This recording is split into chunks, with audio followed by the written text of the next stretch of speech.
जय गुरुदेव. हम्म. ऐकू आलं सगळ्यांना व्यवस्थित? ओके. चला सांगा आता.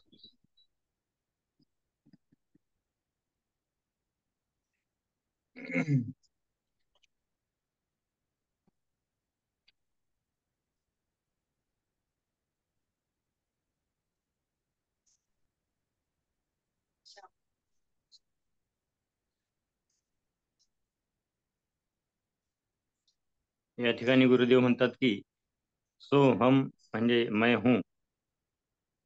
भगवान मेरे ही आत्मा का स्वभाव है। मेरे स्वभाव में भगवान का अभाव नहीं है। विश्वात्मा मैं हूँ। विश्वात्मा और जीवात्मा दोनों में कुछ भेद नहीं है। दीनता का पहचान है सो हम। यह शब्द हम भूल गए हैं। ब्रह्म का वाचक जैसा ओम है। वेद ही सृष्टि का मूल बीज है। विचार का मूल है मन या चेतना। मेरा स्वरूप निराकार है लेकिन मैं साकार हूँ। पुरुष यानी शहर में रहने वाला। विश्वात्मा बाहर और भीतर भी है। एक ही सूरज पूरे विश्व को जैसा प्रकाश देता है वैसा ही परमात्मा का है। हर घर में एक एक किरण जैसा आता है और वैसा ही अपनी शक्ति परमात्मा हर घर में फैला देता है।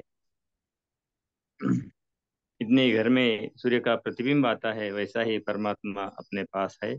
हमारा शरीर एक शहर जैसा है। ऐसा ही उदाहरण गुरुदेव यहाँ देते हैं। जय गुरु।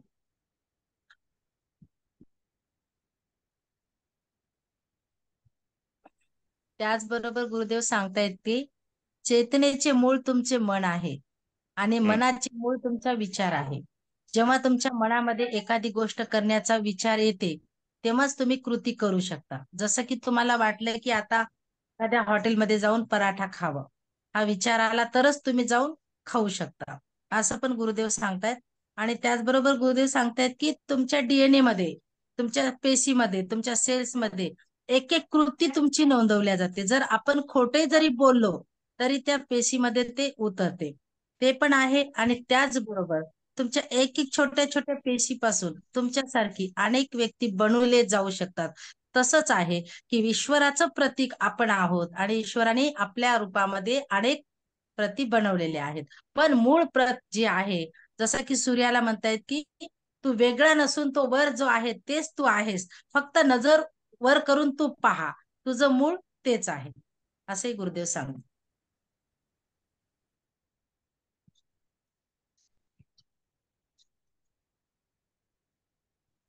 जय गुरुदेव. जय गुरुदेव. जसं गुरुदेवांनी सांगितलं की एक नगर आहे हे शरीर म्हणजे. जसं की एखादं शहर असावं आणि त्याला पूर्ण चारही बाजूंनी चिरबंदी भिंत असावी आणि एकच दरवाजा असावा आणि तो दरवाजा म्हणजे नरदेह आहे.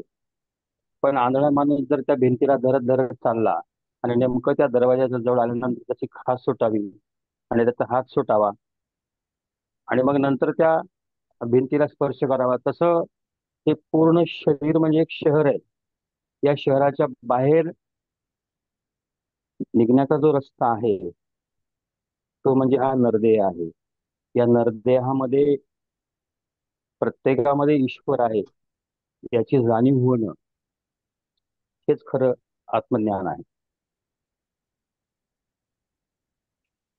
बोलणं वेगळं आणि त्या ज्ञानाची प्रचिती येणं, आत्मप्रचिती येणं, याला खूप खूप खूप असं काही गुरुकृपा लागते.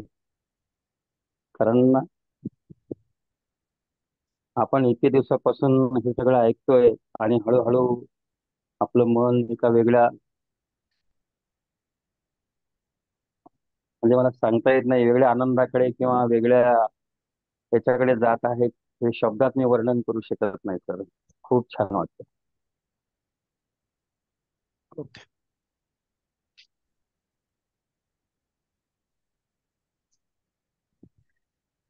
बोला अजून.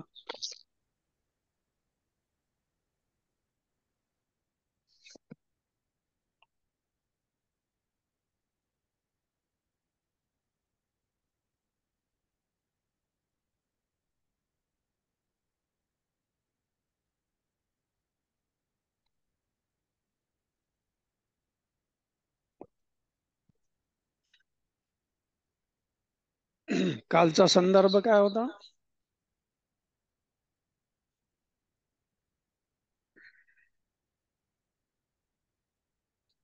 काल गुरुदेवांनी कर्माबाबत सांगितलेलं होतं. कर्म हर तरह के होते हैं. व्यक्तिगत कर्म, देश देश के लिए किए हुए कर्म, सामूहिक कर्म. कर्म की गति बहुत गहरी होती है, ऐसा गुरुदेव कल सांगितले. उसे आसानी से समझ नहीं पा सकते, इसलिए साधना, सेवा और सत्संग करना चाहिए, तब कर्म का महत्व समझ में आता है, ऐसा गुरुदेव.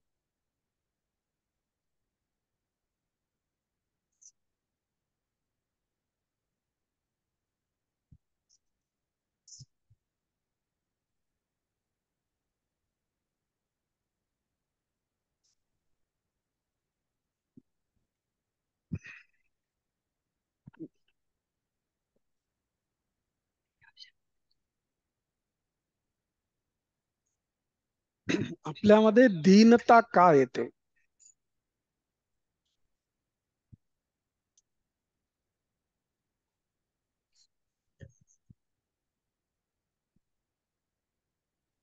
विषयामुळे.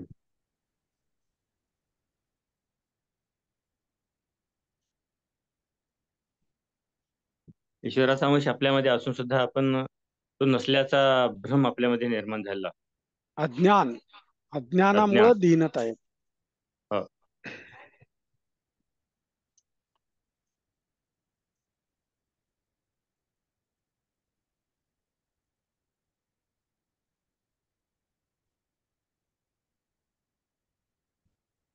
कर्माला सुरुवात कशी होते? कुठून कर्म होते? विचार. एखादा विचार मनामध्ये उठतो आणि मग तो कृतीमध्ये येतो. बरोबर आहे ना? कुठलाही हो. विचार आल्याशिवाय तुम्ही कुठलंही कर्म करू शकत नाही. काहीतरी विचार येतो आणि तो आपल्याला कर्मामध्ये कन्वर्ट होतो, आपल्या कर्मामध्ये कन्वर्ट होतो.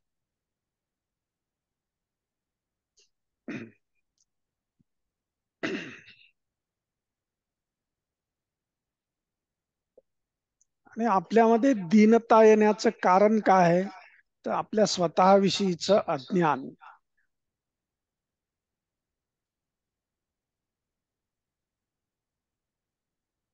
जीवात्मा आणि परमात्मा एकच आहेत, ही अनुभूती येणं महत्वाचं. नुसतं माहिती असणं महत्वाचं नाहीये. ती अनुभूती जेव्हा येईल तेव्हा ते ज्ञान पूर्णत्वाला येते. म्हणून काय सांगितलेलं आहे की आपलं जे शरीर आहे, तर शरीरामध्ये बघा कसे दोन प्रकार आहेत. एक असा आहे की आपल्या शरीरामध्ये दररोज अब्जावधी पेशी नवीन येतात, जुन्या मारतात. दररोज नवीन चालू राहतंय आणि आपल्याला ह्याच्याविषयी कुठल्याही प्रकारची माहिती, ओळख नाहीये. घडत राहते ती प्रोसेस. आणि दुसरं असं आहे की आपल्या एका पेशीमध्ये सर्व प्रकारचं ज्ञान तिथे आहे. आता नवीन ह्याच्यामध्ये डीएनए म्हणतो ना आपण, तर डीएनए छोटासा आपण घेतला तर त्याच्यामध्ये आपलं सर्व जे काही आहे ते सगळं त्याच्यामध्ये आहे. मग त्याच्यापासून आपण बरंच काही बनवू शकतो.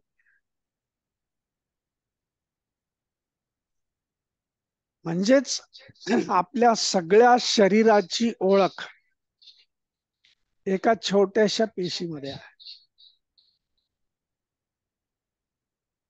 ते सर्व काही जाणतंय. आणि दुसऱ्या बाजूने काय आहे की जे काय ते घडतंय ते आपोआप घडतंय, त्याची ओळख पण नाही आपल्याला.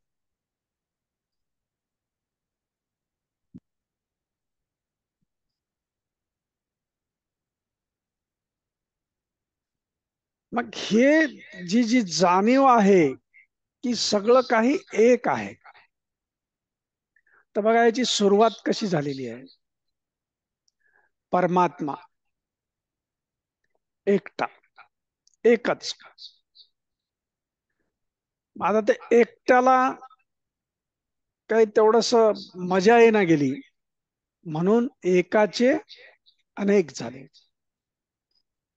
एकाचे काय झाले? अनेक झाले. अनेक झाल्यानंतर एकमेकाची ओळख विसरली, म्हणून पुन्हा एक झाले. बघा आपल्या जीवनाचं सुद्धा असंच आहे की नाही? एक आहे, एकाचे अनेक झाले, अनेकाची पुन्हा ओळख विसरली, अज्ञानामध्ये गेले, म्हणून पुन्हा एक झाले, ज्ञानात आले.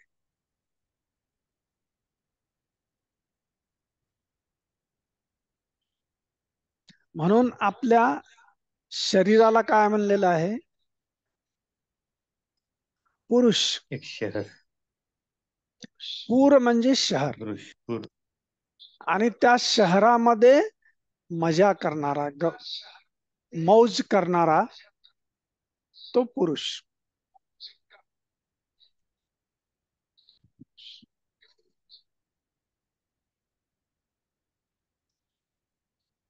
मग त्यामध्ये स्त्री पुरुष असं नाहीये.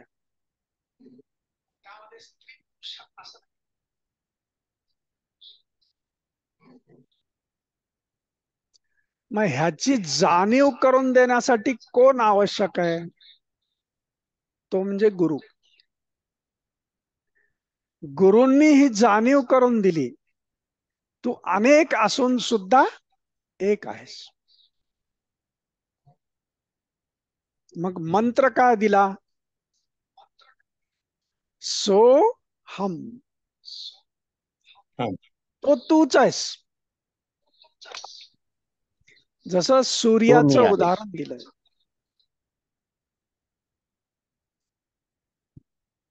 की सूर्य कसा आहे? ह्या पृथ्वीमधल्या प्रत्येक घरामध्ये प्रतिबिंबित होणारा सूर्य पूर्ण रूपाने आहे. असं नाहीये की थोडासा इथे आहे, थोडासा तिथे आहे, थोडासा तिथे, असं आहे का? नाही. प्रत्येक खिडकीमध्ये, प्रत्येक दरवाज्यामध्ये पूर्ण रूपाने आहे. आणि तेच तू आहेस, तेच तुझं अस्तित्व आहे. स्वतःला कमी नाही समजायचं. म्हणजे हे जे प्रतिबिंब आहे ते विसरून गेलं की मी एक आहे. तर त्याची पुन्हा जाणीव करून देण्यासाठी मंत्र दिलेला आहे. सो हम. तो तूच आहेस. कारण ह्या सूर्यामुळेच पूर्ण ह्याचं जीवन आहे आपलं, आहे की नाही? सूर्य नसेल तर जीवन नाहीये.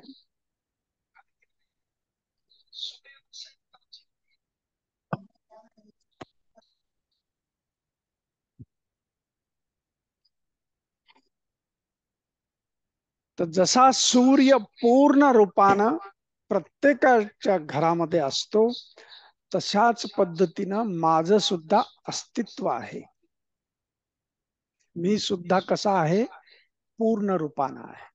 माझ्यामध्ये आणि त्या परमात्म्यामध्ये भेद नाहीये. आणि हे भेद आहे अशी जाणीव जेव्हा तीव्र होते, तेव्हा आपल्यामध्ये दीनता येते.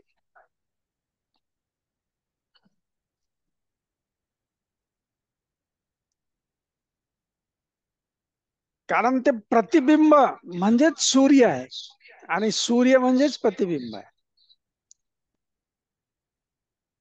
तसंच माझं आहे.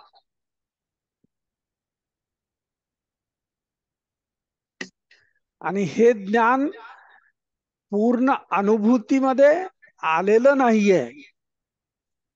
समजलंय, पण थोडं थोडं समजलं. अनुभूतीत आलंय, पण थोडी थोडी आलेली आहे. पूर्ण अनुभूती त्याची आली नाही, म्हणून दीनता आहे.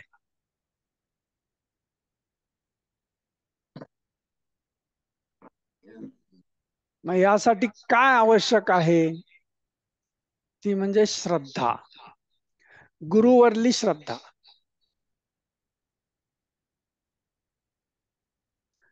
आणि जे मंत्र दिलेला आहे त्या मंत्राचं स्नान, मंत्र स्नान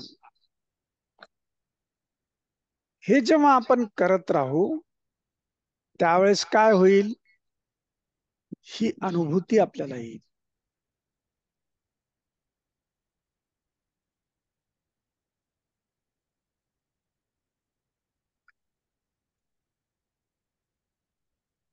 मन जेव्हा चेतनेमध्ये विलीन होतंय तेव्हा जीव आणि परमात्मा ह्याचं एकत्रीकरण होत. ते एक होतात.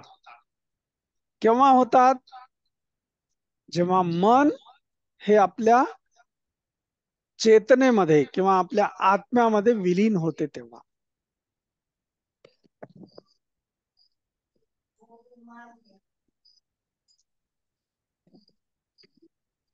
मन म्हणजे काय आहे? जीवात्मा आहे. आणि आत्मा जो आहे आपला, चेतना जी आहे ती काय आहे? परमात्मा. तर आपल्याला मंत्र काय दिला? सोहम. म्हणजे तो आणि तो एकच आहे. म्हणजेच मन आणि चेतना एकच आहे. आणि त्याची विभक्ती जेव्हा होते, आपल्या विभक्त होतात तेव्हा मग हे सगळं सुरू होतं. मग दीनता येते.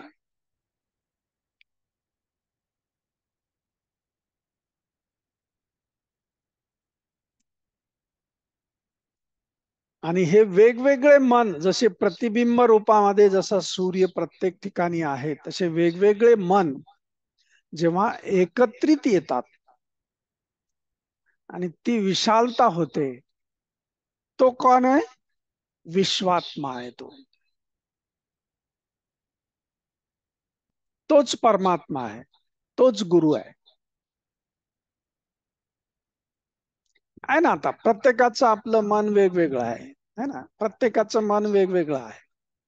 मग ते जेव्हा विलीन होते आणि मग एक विशाल मन तयार होत, तोच विश्वात्मा आहे, तोच परमात्मा आहे, तोच गुरु आहे. ही जाणीव होणं महत्वाचं आहे. आणि ही जाणीव दृढ होण्यासाठी हे सगळं करायचं.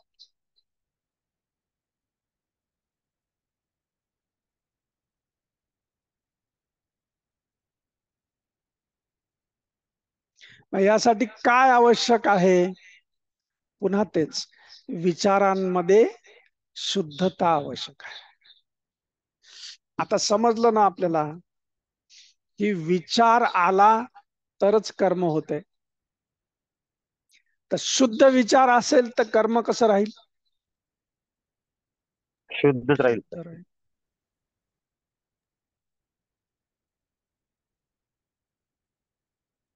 आणि ही शुद्धीकरण आपल्यामध्ये येण्यासाठी हे सगळं करायचं.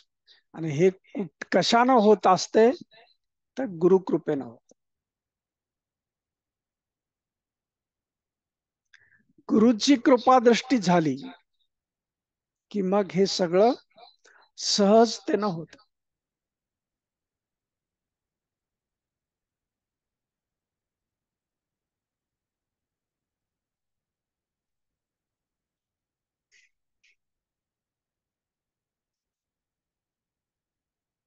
समजलं ना?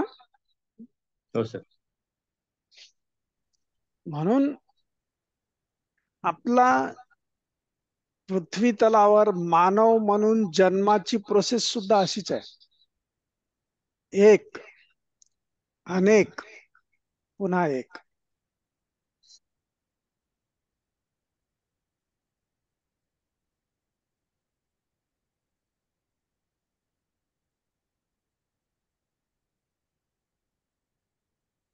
आणि हेच ब्रह्मज्ञान आहे, हेच पूर्ण ज्ञान आहे.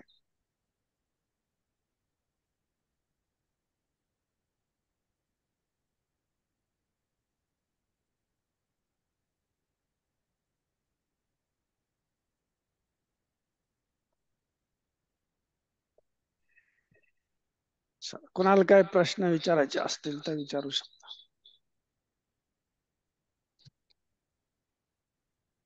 आताचं सहज ध्यान पण खूप छान झालं सर. हा, माझ्या मित्राला पण म्हणलं होतं जॉईन हो म्हणून, एक कळलं नाही. आणि मी ज्यावेळेस सहज ध्यानाला बसलो त्यावेळेस त्याची आठवण झाली. पण नंतर सहज ध्यान झाल्यानंतर त्याला विचारलं की बाबा काय जॉईन झाला, तो मला मी फोनवर बोलत बसलो होतो. तर तुम्ही काल जे म्हणले होते की आपला जो टाइम आहे तो आपण फिक्स केला पाहिजे. Yes. तर खरंच त्याचा आज अनुभव आला की खरंच खूप सुंदर आज तुम्ही सांगितलं. सहज ध्यानामध्ये सुद्धा खूप छान वाटलं सर. काय म्हणता भक्तीताई? एक का पहिलं एक असतं, मग अनेक होतात, आणि अनेकाचे एक कसं होतं ते कळलं नाही. जेव्हा आपण सूक्ष्मतेमध्ये जातो, आधी एकता म्हणजे सूक्ष्मता आहे. आपल्या जन्माच्या वेळेस कशी आहे, सूक्ष्मता आहे. एक सूक्ष्मतेतून आपण जन्मलो आणि नंतर काय झालो, आपण स्थूल झालो. स्थूलता म्हणजे अनेकता आहे. आणि पुन्हा शेवटी काय आहे, सूक्ष्म मध्ये गेलो. पुन्हा कशामध्ये आलो, एकतामध्ये. मग आपल्याला जाणीव काय झाली की सगळं जे जे काही आहे ते एकच आहे. सो हम. इथे दिसणारं सगळं आधी मला काय वाटलं हे वेगवेगळं आहे, पण जेव्हा ज्ञान प्राप्त झालं तेव्हा काय काय जाणीव झाली, काय अनुभूती आली, एकच. शुद्ध चेतना आहे ती. आणि शुद्ध चेतना कशी आहे, सगळ्यांची एक आहे. आणि ही प्रोसेसिंग कशी होते की आपले छोटे छोटे मन जेव्हा विलीन होतात आणि विशाल होतात, तो विशाल मन म्हणजेच विश्वात्मा आहे. मग त्याच्यामध्ये हे सगळं सामावलेलं आहे. जसं आपल्या शरीरामध्ये सगळं विश्व आहे की नाही. तुम्ही शरीराचा जर विचार केला, सगळंच आहे त्याच्यामध्ये. रस्ते आहे, घरं आहेत, बाहेर दिसणारं सगळं मध्ये आहे, हवा आहे, सगळंच आहे.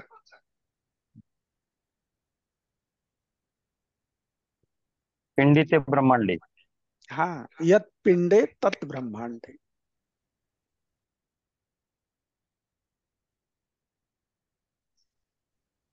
हे ज्ञान प्राप्त होणं आणि अनुभूतीमध्ये येणं हे सगळ्यात महत्त्वाचं. समजलं ना आता? समजलं. एक, अनेक आणि एक. जय जय गुरु.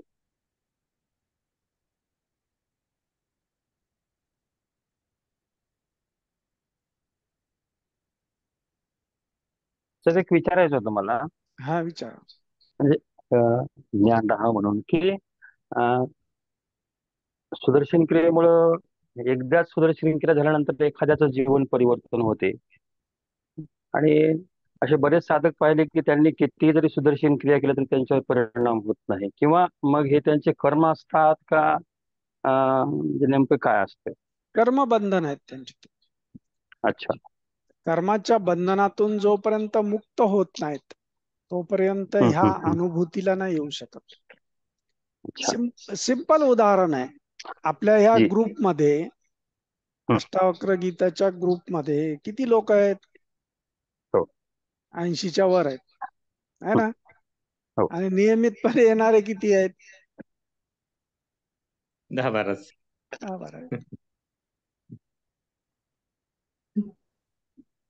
कर्म बंधनातून जोपर्यंत मुक्त होत नाही आपण तोपर्यंत ह्या ज्ञानाचा स्पर्श नाही होत.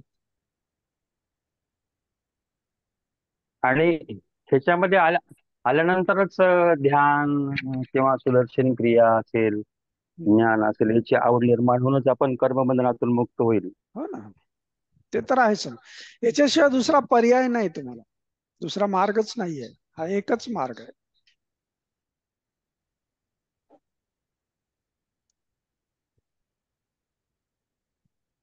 आणि प्रत्येकाला हे पाहिजे.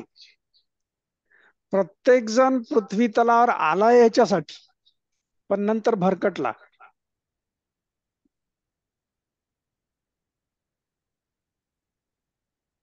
काय प्रत्येकाला पाहिजे ना, मी सुख स्वरूप आहे तर आणि त्या माझ्या स्वरूपामध्ये मी स्थित आहे, ही अवस्था प्रत्येकाला पाहिजे. पण प्रत्येकाला ती प्राप्त तर या होत नाही. मार्गात येऊन सुद्धा हा, तर या मार्गात येऊन सुद्धा भरकटण्याचं कारण काय असेल? कर्मच. हा, बंधन. नुसते कर्म नाही, कर्मबंधन. कर्माचं बंधन.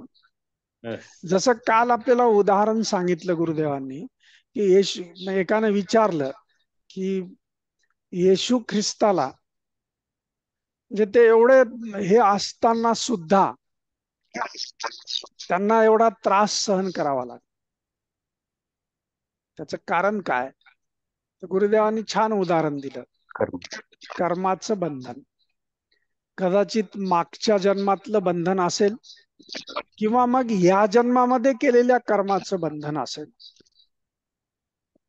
जसं त्यांनी एक उदाहरण सांगितलं की त्यांच्या यहुदी होते ना, ते मूळतः येशू ख्रिस्त हे यहुदी होते आणि त्यांच्या मृत्यूनंतर हा ख्रिश्चन धर्म स्थापन झाला, पण मूळतः ते कसे होते? यहुदी होते. तर मग यहुदीच्या मंदिराच्या बाहेर काही पाद्री व्यवहार करत होते, स्वार्थाचा व्यवहार. तर त्या ह्याच्यावर त्यांनी रागाला आले, या सगळ्या पाद्रींना हाकलून द्या.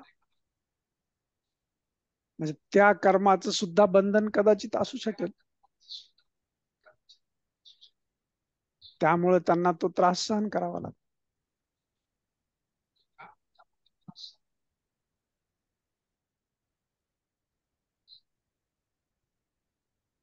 आहे की नाही?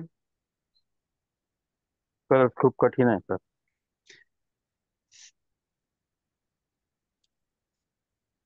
आपण स्वतः एकच लक्षात ठेवायचं की मी ह्या सगळ्या घटणाऱ्या सगळ्या घटनांचा कोण आहे? साक्षी आहे.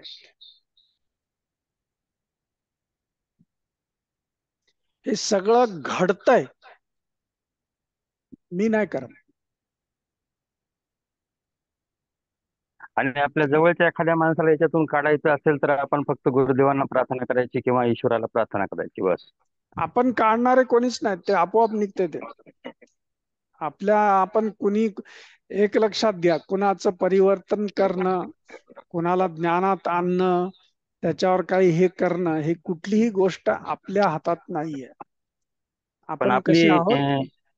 आपला जो हेतू तर चांगला आहे ना सर, शुद्ध आहे ना. असू द्या, काय तुमचा हेतू शुद्ध असेल तर त्या कर्माचं फळ तुम्हाला मिळेल. अशुद्ध हेतू असेल तर तुम्हाला त्या कर्माचं फळ मिळेल. बरोबर आहे.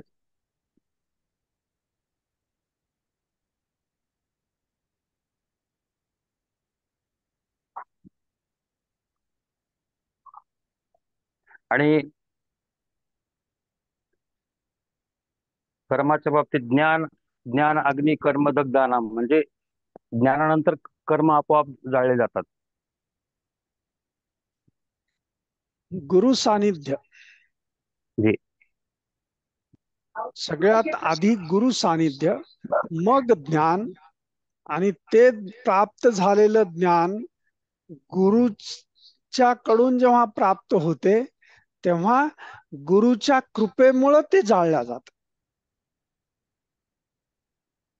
नुसत्या ज्ञानामुळे नाही जाळल्या जात. आणि ज्ञान हे गुरु शिवाय प्राप्त होत नाही. नाही तर ते ज्ञान म्हणते सर, माहिती नाही. माहिती म्हणत नाही, ज्ञान म्हणतो. हा, ज्ञान हे गुरु शिवाय नाही. गुरुच्याच कृपेनं ते होते. आणि सगळेच्या सगळे कर्म तुमचे गुरुमुळे जाळले जातात, हा सुद्धा तुमचा गैरसमज आहे. काही कर्म असे आहेत की जे तुम्हाला गुरुला सुद्धा त्याच्यामध्ये काही करता येत नाही, कुठलाही इंटरफेअर नाही करता येत. त्याच्यासाठी तुम्हाला त्या कर्माच्या भोगातून जावंच लागतं. म्हणून बऱ्याच वेळेस लोक असे तक्रारी करतात की चांगल्या माणसाला त्रास का होतो,